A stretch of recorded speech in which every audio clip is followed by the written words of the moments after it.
Comment ne pas parler de Simon Aya, un jeune fermier finlandais né en 1905. Bon, il ne fait pas partie du régime nazi, mais ils ont tous les deux un ennemi commun, l'Union soviétique, qui menace la Finlande. Du coup, le petit Aya s'enrôle dans l'armée pour défendre sa patrie. L'homme va accomplir des exploits intergénérationnels. Il aura le surnom de la mort blanche. Pour mettre un peu de contexte, les températures pouvaient atteindre les moins 40 degrés. Oui, tu as bien entendu, moins 40 degrés. La plupart des soldats ne survivaient même pas sous ces températures.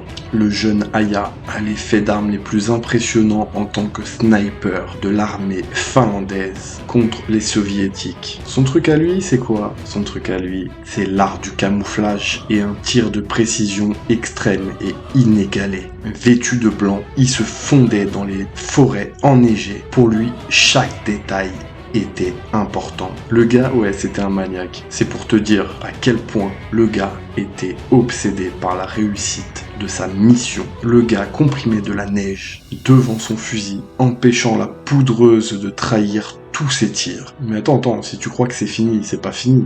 Il mettait également de la neige dans sa bouche pour éviter que la vapeur de la respiration ne soit visible par l'ennemi. Ah, le gars, il a vraiment pensé à tout, hein. Il pouvait rester immobile pendant des heures sans bouger en attendant le tir parfait. Bon, jusque-là, tu peux te dire, qu'est-ce qu'il a de plus que les autres snipers? Eh ben, c'est simple, bordel. 500 victimes en 100 jours. Une efficacité implacable. En seulement 100 jours, il a eu 500 victimes de confirmées, sans compter tous les pélos qu'il a abattus comme ça, un peu à l'aveugle. Chaque tir était d'une précision chirurgicale, à tel point que les soviétiques eux-mêmes l'appelaient d'un nouveau surnom, la mort blanche. Et ouais, c'était le surnom que l'ennemi lui avait attribué. L'ennemi avait même peur de se balader, peur de prendre une balle surgie de nulle part, d'une forêt, d'un bois, de la neige, d'un caillou. Et si tu te demandes où est l'assistant de Aya,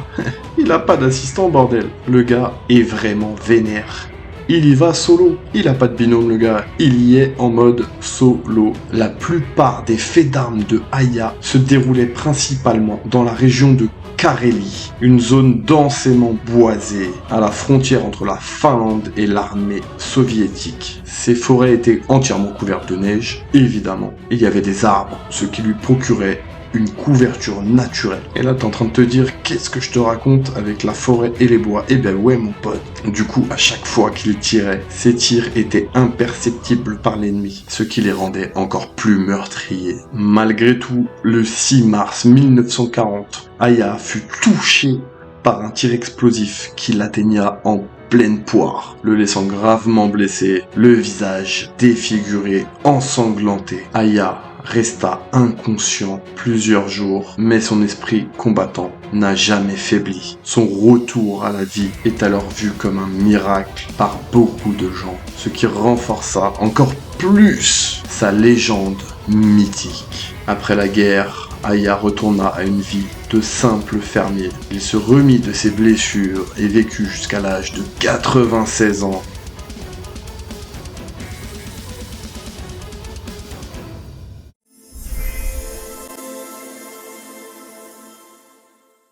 Comment ne pas parler d'un des tankistes les plus célèbres de la Seconde Guerre mondiale? Malheureusement, il n'était pas du bon côté. On aurait aimé l'avoir chez les Alliés, mais ce ne fut pas le cas. Michael Wittmann, né le 22 avril 1914 en Bavière, est considéré comme l'un des as, un tankiste connu pour son courage et son habileté au maniement de son engin. Oui, je parle bien du tank, au cas où tu te poserais la question. Wittmann rejoint l'armée allemande en 1934, puis la Waffen-SS en 1936. Après avoir servi dans les unités d'infanterie, il est transféré dans les unités de blindés, où il se révèle très rapidement comme un chef de char exceptionnel. En 1941, il commence à piloter les chars Panzer III sur le front de l'Est contre les soviétiques. C'est pour dire, le gars en 1941, pendant l'opération Barbarossa, qui est mondialement connue, il s'illustre dans plusieurs batailles. Notamment le gars, ce jour-là, détruit pas moins qu'une dizaine de chars soviétiques. Ah non, non, mais c'est pas fini, hein. Si tu crois que c'est tout, le gars a aussi détruit des canons anti-chars soviétiques. Autant dire qu'il a foutu un sacré bordel dans l'armée soviétique. En juillet 43, pendant la bataille de Koursk, l'une des plus grandes batailles de chars de l'histoire de l'humanité, et bah le petit Whitman était là-bas. Et je peux te dire que c'était pas pour faire joujou, hein. Avec son char, le Tigre 1, un char lourdement armé et lourdement blindé. À lui tout seul, il détruit un grand nombre de chars T-34 de l'Union soviétique. Il se forgea sa réputation. On ne sait pas à ce jour combien de chars exactement il a pulvérisé ce jour-là, mais ses camarades font l'éloge de plusieurs dizaines. Et si tu crois que c'est fini, c'est que le début, mon pote. L'un des faits d'armes les plus célèbres de Whitman se déroule le 13 juin 1944 lors de la bataille de Villiers-Bocage en Normandie. Je sais pas pourquoi j'ai pris un accent américain. Passons. Après le débarquement allié, Whitman, commandant une petite armée de tigres, repère une colonne blindée britannique. Avec une audace incroyable, il attaque seul cette colonne. En quelques minutes, Whitman détruit plus de 10 chars, plusieurs véhicules blindés et une dizaine de véhicules de transport, créant une confusion totale dans les rangs britanniques. Sa tactique était simple, mais efficace. Attaquer de près pour maximiser l'effet de surprise et utiliser la puissance de son canon pour infliger des dégâts dévastateurs. Cette action héroïque est souvent citée comme l'une des démonstrations les plus impressionnantes de la puissance des tigres et de la compétence d'un seul homme qui n'était autre que Michael Whitman. Lors de son dernier combat, le 8 août 44, en Normandie, il tomba dans une embuscade tendue par des chars britanniques et canadiens. Son char est détruit et Whitman périt avec son équipage peu de temps avant la fin de la guerre.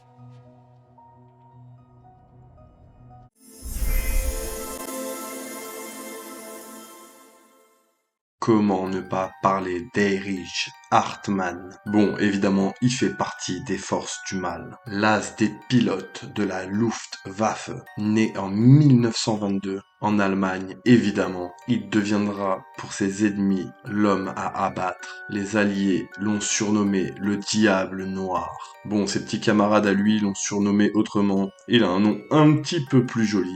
C'est Bubi. Ne me demandez pas ce que ça veut dire en allemand.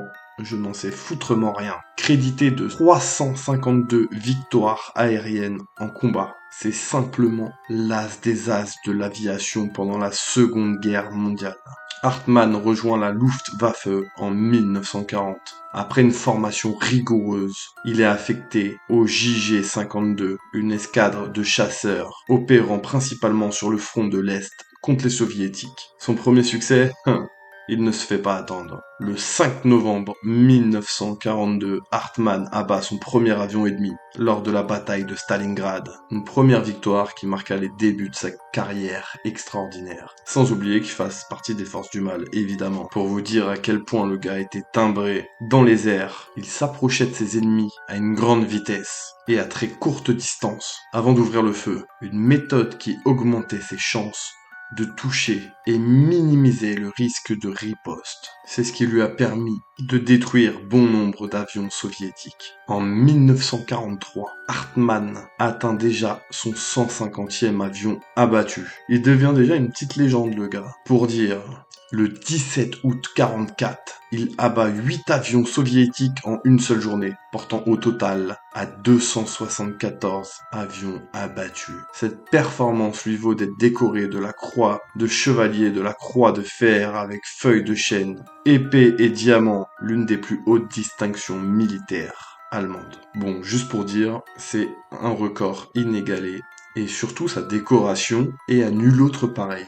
Personne, je dis bien personne, n'a eu autant de décoration que ce type-là. Bon, pour revenir un petit peu à ses faits d'armes, en octobre 44, lors de la bataille de Tisza, alors que toute son unité était complètement dépassée par les soviétiques, Hartmann mena une série d'attaques audacieuses contre la formation des bombardiers soviétiques. En une seule sortie, il a abattu non pas 1, non pas 3, mais 6 bombardier soviétique, ce qui a permis à son escadron de reprendre l'avantage, alors que l'ennemi était pris d'une panique incommensurable. Arrivé à la fin de la guerre, le 8 mai 1945, le jour de la capitulation de l'Allemagne, il réalisa sa dernière mission de combat, abattant 2 avions soviétiques et portant au total 352 avions détruits à son actif. Suite à ça, il fut capturé